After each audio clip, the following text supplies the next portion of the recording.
Have you watched Squid Games?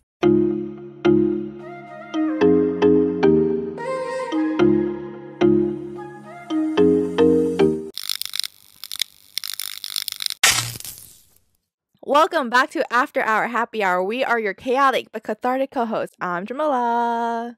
I'm Vicky. I'm Sharon.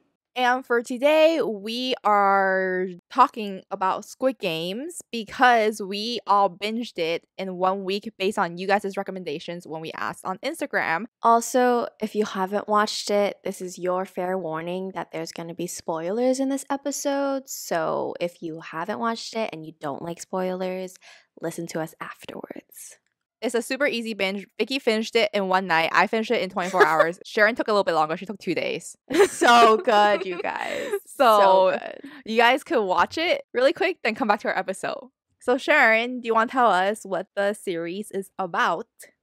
So the series Squid Game is basically about a group of people, 456 people to be exact, who are either in debt or just like super desperate, don't have money, and they're lured into like a survival game. So they basically have the chance to win $39 million if they win a series of 6 games. And all these games are Korean childhood games, but the penalty is if you don't pass around, you die. These people just don't know it until they actually start playing the game. But also, it's not like a dystopian alternate world thing. It's just takes place in secret, like in an island. No one knows that it's going on. The normal world still exists, and only select people get approached to play this game. Okay, but you know what's wild to me? I don't know if we want to jump so far into the episode, but this isn't the first Squid Game, according to the show, that they've had. There's multiple Squid Games that's happened before, and so there's so many people that has disappeared, and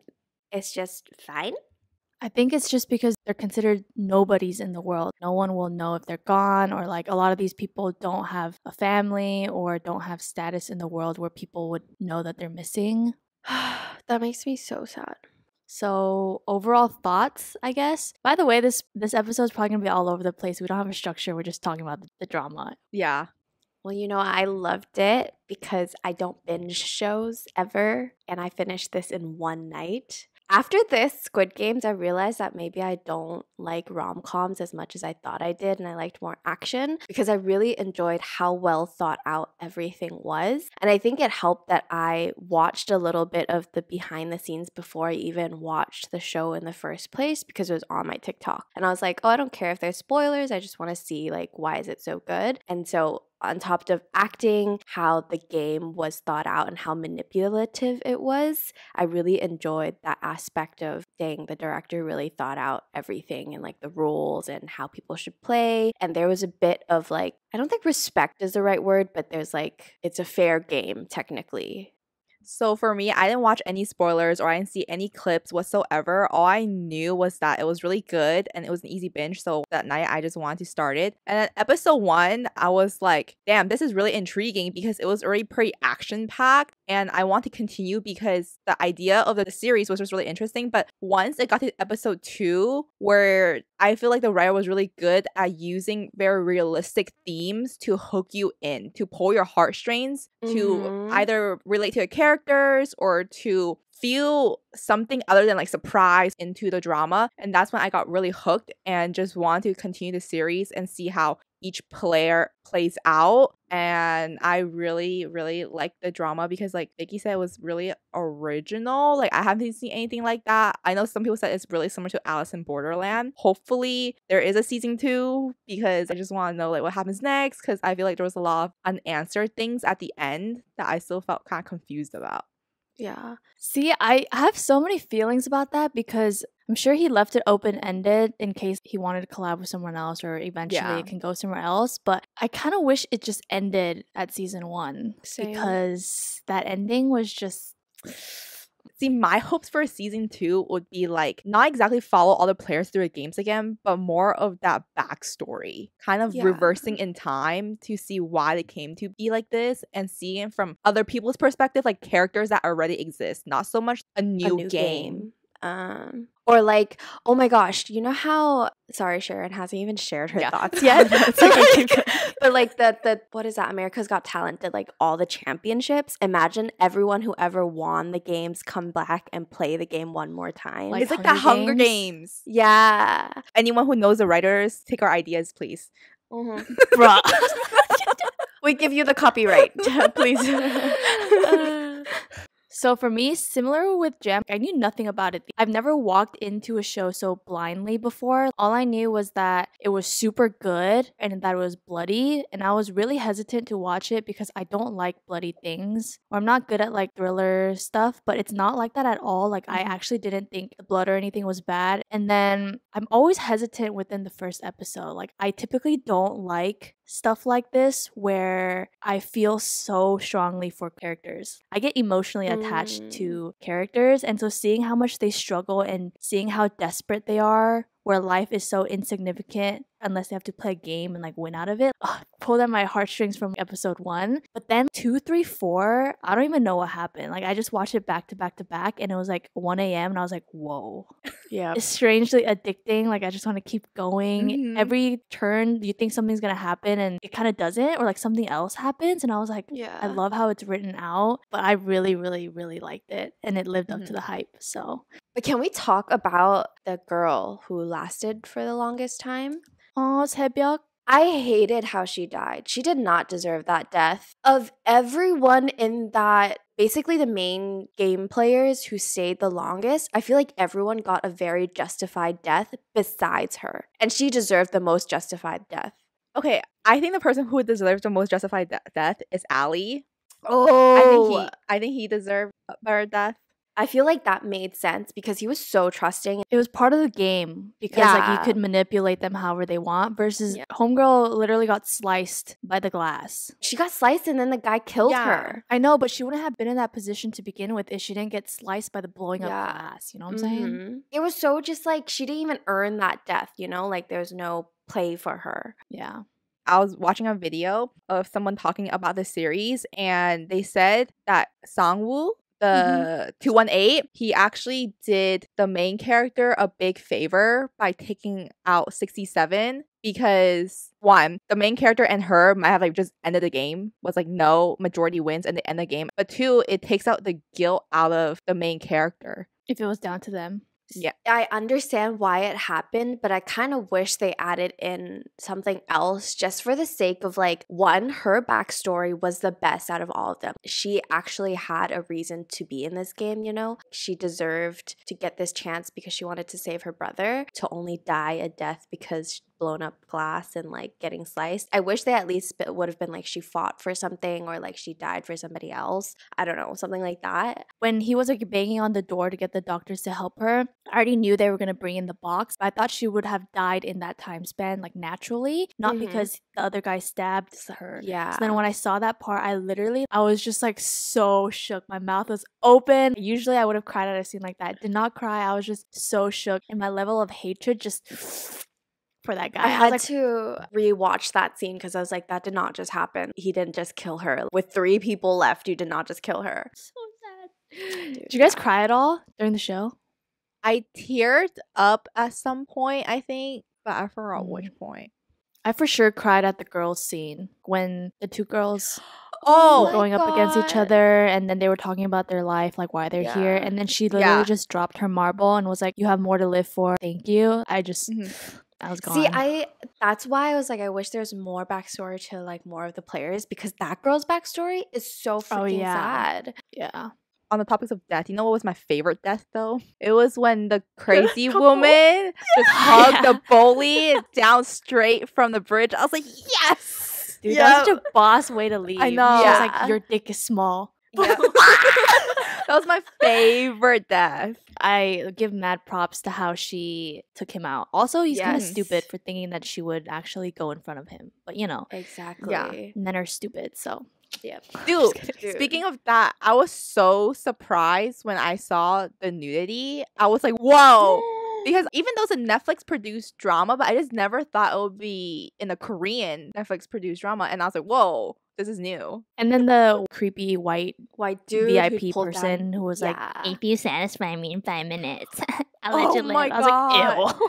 I sent this theory to Vicky, but then there was a theory that at the train station where the I suitcase saw. where the suitcase man gives them the red or blue paper and every contestant chooses the blue one, but what if they chose the red one? Like, do they become the guards? Like, I want to know who decides the guards, like how they get to that position, and they're also heartless. Yeah. There's Yeah. another theory that, you know how it's like if you chose blue, you would have woken up as the players versus if you chose red, you potentially woke up as the guards. Guard, yeah. Obviously, in each game, there's a winner, right? And they win a bunch of money. And so there's a theory that all those winners recklessly spent all their money again and they're like bottom of the food chain all over again. And then the front man or whoever reaches out for them to play again. And then they wake up as the guards, which makes sense because they're all so ruthless when it comes to killing and Yeah. you know, being a part of the system. Especially when they're making the what is the candy part? Targona, yeah. Yeah, that part when they like literally blankfully shoot them in the face for losing. When I saw snippets of that on TikTok before I watched this show, I was like, are they robots? Literally no emotion. They just point blank shoot them dead. And they're humans. I don't know where people come up with these theories, but I love reading the theories about it. Yeah. But another scene talking about guards, you know, one of the guards, they were like corrupted and they were transporting organs, like the black Yeah. market stuff. I think that was the most bloody or gory scene in the entire drama where you could see them taking it Oh, out and yeah. stuff. Yeah. I was like, wow. Yeah. Mhm. Okay, but certain parts like that, I understand adding like another depth to the show, but I didn't see the point. That was one of them. And then the other one was the cop. I didn't understand his purpose in the show. I think that's where season 2 comes in. There's a theory that he's not dead. Yes, yeah. I refuse to believe he is dead. He's too hot. That too. Facts. But my question was, how the heck did his cell phone last the entire week? Probably just had it off, and then at night he would just dee dee dee dee dee. For a Yeah. week? Damn, that's a strong ass cell phone. I saw a quote where it was like all the players were playing the game, but then the cop was playing Among Us. But yeah, I feel like there's a lot of holes that were unanswered, so that if there's a season 2, it should be answered there. Mhm. I just want to know how his older brother got roped into it because he won the game, but then he ended up being the Front man. front man. Or like how long he's been disappeared for.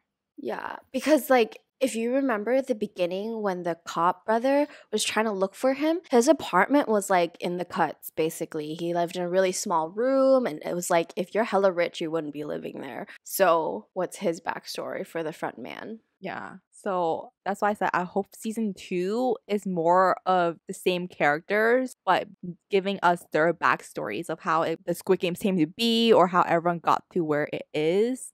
Oh, yeah, because you know how he told the creepy VIP guy, like, tell me everything you know about the game? So he recorded all that. The VIP guy must have told him exactly how the game started or whatever. Yeah. And then he sent it to the cops, and then there was nothing, and then he was shot. So then I feel like we have to know what exactly the game is about. And I'm assuming that's going to happen in season 2. Mm-hmm. I also don't understand the ending, given that I did skip watch a lot of the man and the grandpa and the 456. I skip watched their conversation, so I didn't really get it, like the ending. It was basically just him saying, one, me and my friends were bored and they want some thrill in their lives, so they created this game. And two, he didn't believe the good in people. He didn't believe that people will help other people. And he kind of, I guess, wanted to use the games to prove a point. Oh my god, did you guys see the theory that 456 is his son? Oh my god, wait, I didn't see that theory, but I thought about it. Yeah. Wait, how?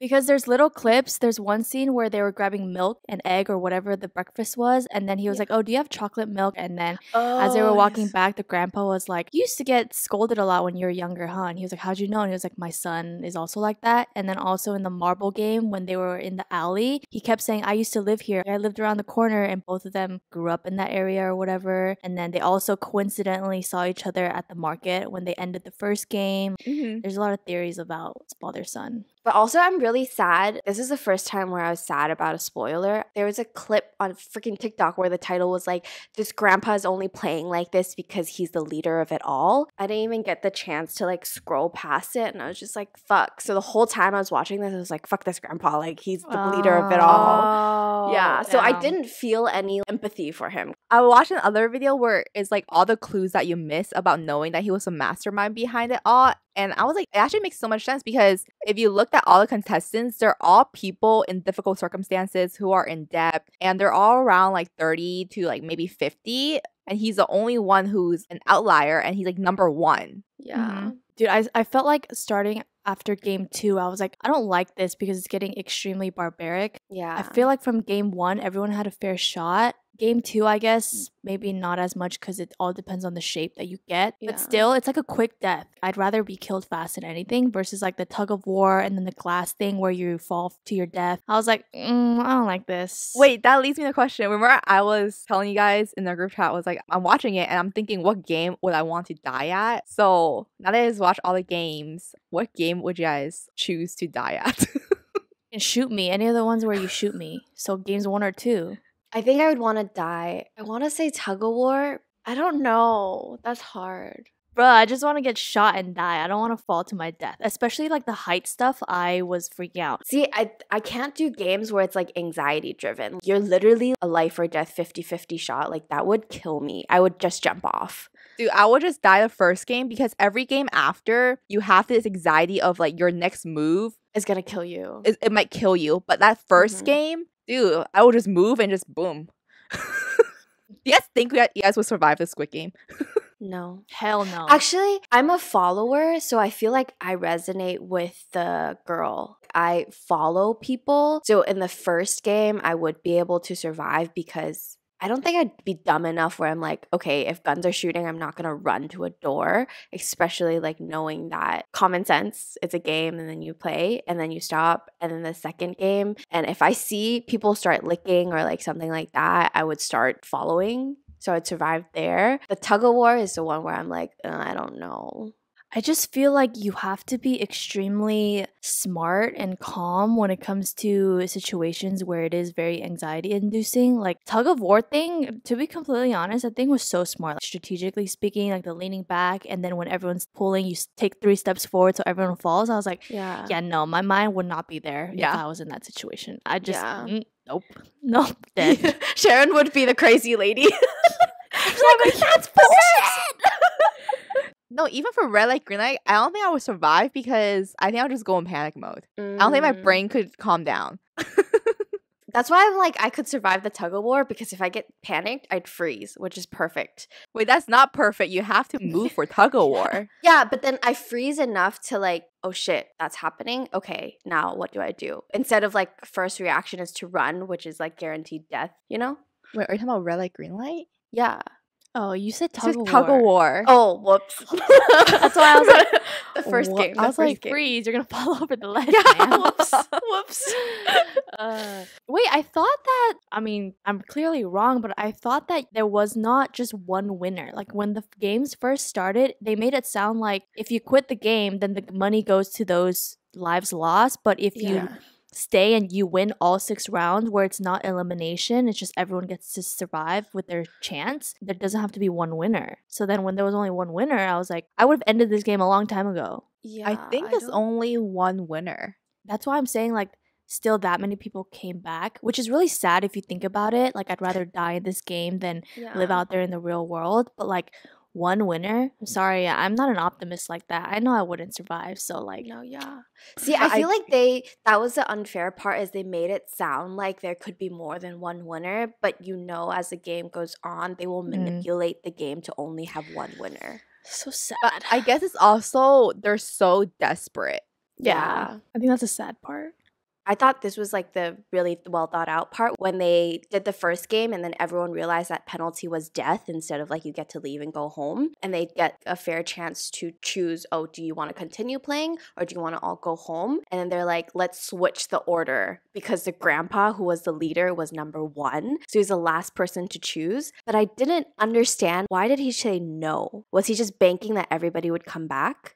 I read something about that. Is because he knows how desperate people are. I mean, he's seen all the past games, so he knows how desperate people are to come back. And I think psychologically, if you say no and then people leave and they go out and they experience how shitty their lives are and they realize that they're willing to bet everything to win the games, then when they come back is less likely that they will want to leave again, but also everyone is willing to fight so much harder, which I guess quote unquote makes it more entertaining for people to watch.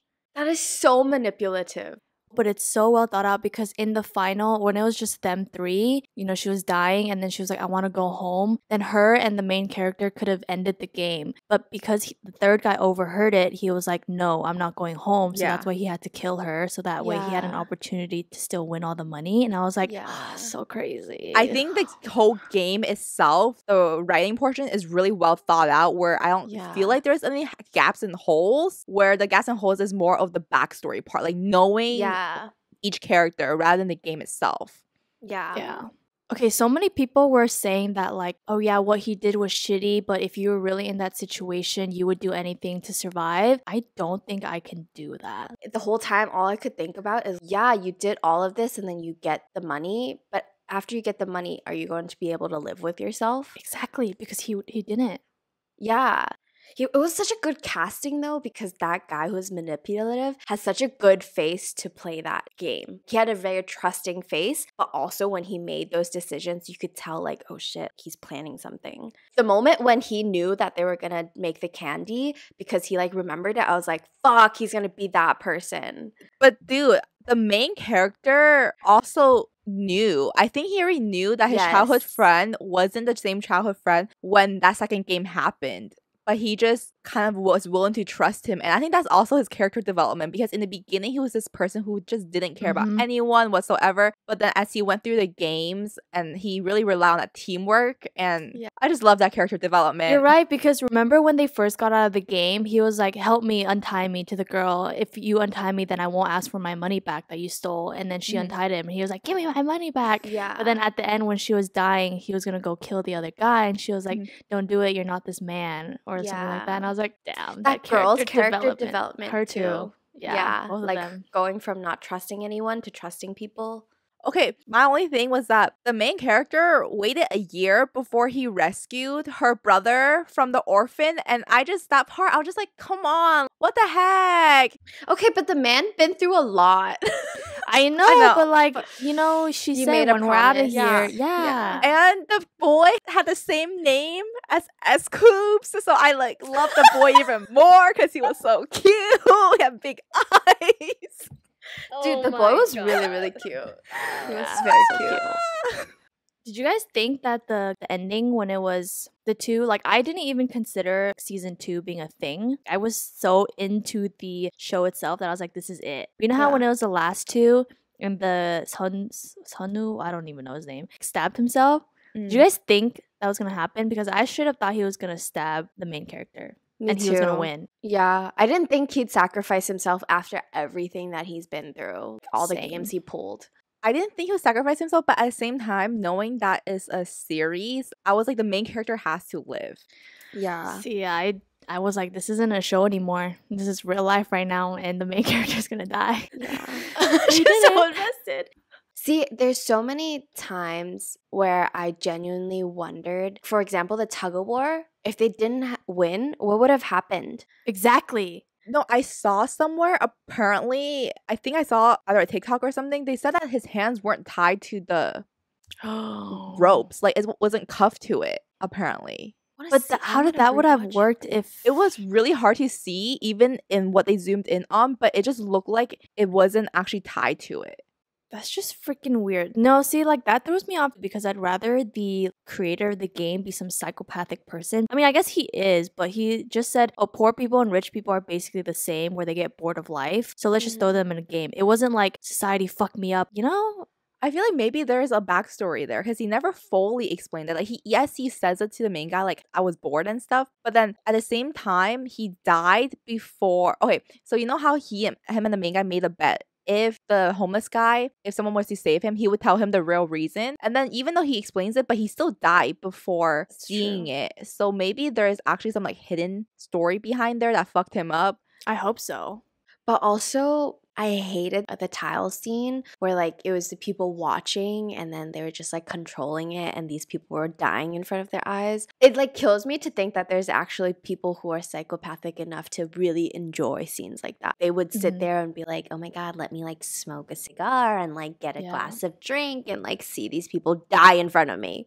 And bet on them. Exactly. Part of it is like the writer is a genius, but at the same time, he's a psychopath. How did he think of all of this?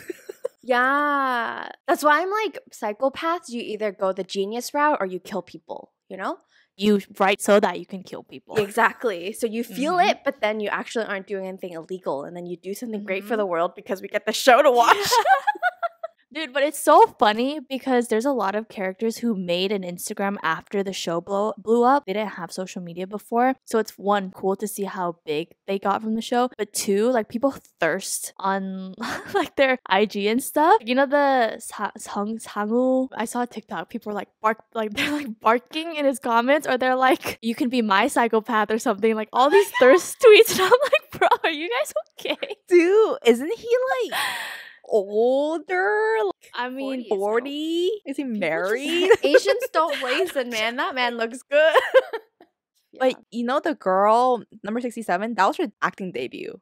Yeah. I know. But she was a model before that. Or she's like really close with Jenny. And I was like, damn, that's the two prettiest best friends I've ever seen. Because I think she's so pretty. I think she's like another soul for me from Nevertheless. Oh my God. They're both just so wow. Like, why am I straight? Do you know what Nikki from Enhypen looks like? Yes. I think they have very similar features. Oh, and this picture, they kind of look alike. Yeah. Okay, so basically, for those people who follow our Instagram, Vicky posted a story, and this was before all three of us watched it. So I remember Vicky texted us in the group chat, like, oh, is this saying, do you want to play the game, or would you play the game or something? And then she posted that on her story, like, would you play the game? 51% of people voted yes. And I was like, are you guys okay? You better have really imagined like you coming from dirt nothing, like struggling to survive kind of thing to have answered yes, because other than that, you're weird. There's somebody who like actually replied and was like, what kind of followers do you guys have? Why would 50% of them say yes? And I was like, I don't know, man. Because now that we know the game, I'm like, that's kind of a lot of people. Majority to vote yes. Is money that important? Let's say you're past the first game, like how these people were, and you knew that the penalty was death. Would you return? If I knew that there was only one winner, I 100% would not play the game again, because knowing my luck, I would not survive that shit. If I'm thinking about it, like, let's just say I was that guy, the main character, and then I had to go out, like, I feel I would just be so miserable and helpless because my mom has diabetes, I have so much debt, and part of me is just like, even though I won't make it to the end of the game, but if I die here, I won't have like any more liabilities to anyone. Yeah. Dude, but he didn't even use his money. Yeah. You're so fucked up to the point after the game where like, what even is life worth living for?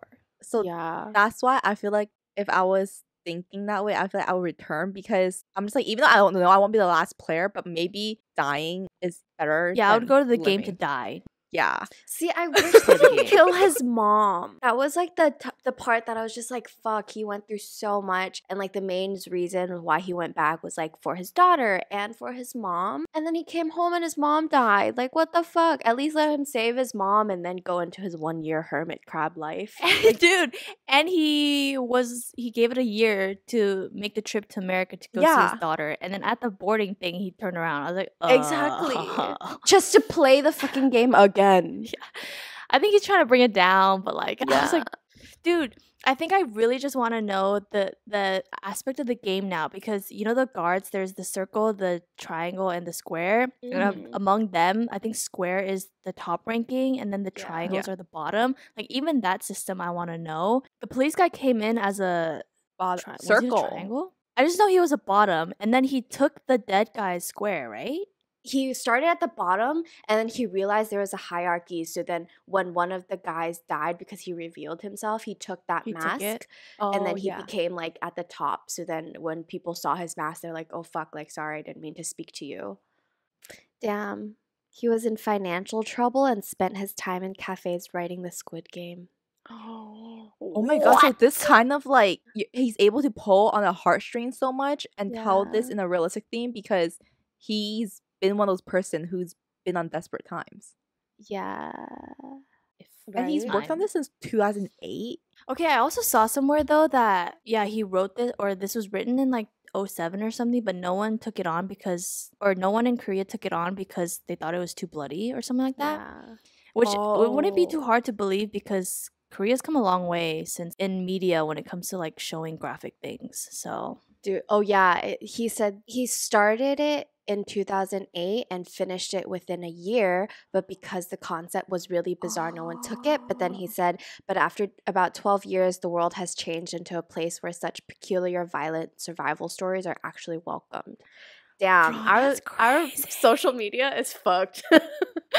People commented on how the series is relevant to real life.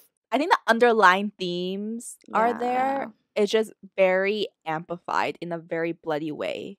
You know how Vicky made that comment about how the author said it's been 12 years and society has come a long way and this is like the content that is more acceptable now. Is I it kind know. of fucked up that like our society... Yeah, hell yeah. Hell yeah, it is. It is. It really is. Damn, this is crazy. You know what's even crazier is like shit like this airs and then nothing changes in our world. That's true. And so those are our thoughts on Squid Games. Obviously, we had a lot of thoughts because it was such a good show. So please go watch it if you haven't. Let us know what you feel about the games afterwards. For all those people who said yes, they would be in the games, please, why? Are you okay? Do we need to talk? Let us know, DM us, and we'll see you in the next episode. Bye. Bye.